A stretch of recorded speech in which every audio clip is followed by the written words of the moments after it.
In today's video, I'm going to teach you how to add date range comparison indicators in Looker Studio.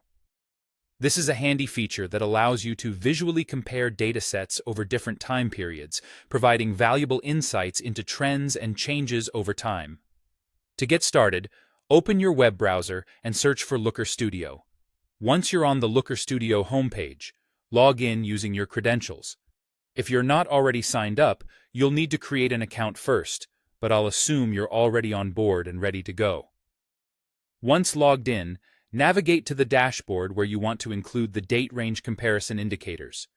Your choice could be a time series chart, a table, an area chart, or perhaps a scorecard, depending on how you wish to visualize your data. This step is crucial because the type of visualization you choose will affect how the comparison data is displayed. With your preferred chart selected, you'll notice the Properties panel on the right side of your screen. This is your main hub for adjusting settings and options related to your data visualization. Inside the Properties panel, click on the Setup tab. This tab is important because it contains all the options for configuring your chart, including setting up date comparisons. Scroll down carefully until you reach the default date range section. Here, you'll find the Comparison Date Range option.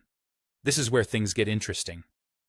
Click on the drop-down menu to reveal several options for how you'd like to compare your data. You might see choices such as Previous Period, which allows you to compare the current selection with its equivalent period right before. So, if you choose this month, Looker Studio will set it up against last month.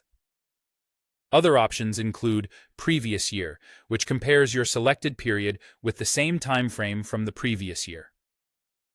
This is especially useful for annual trend analysis, showing growth or decline in that specific monthly slot across different years. The Fixed option lets you manually choose a static date range for comparison, giving you control if you already have a set period in mind.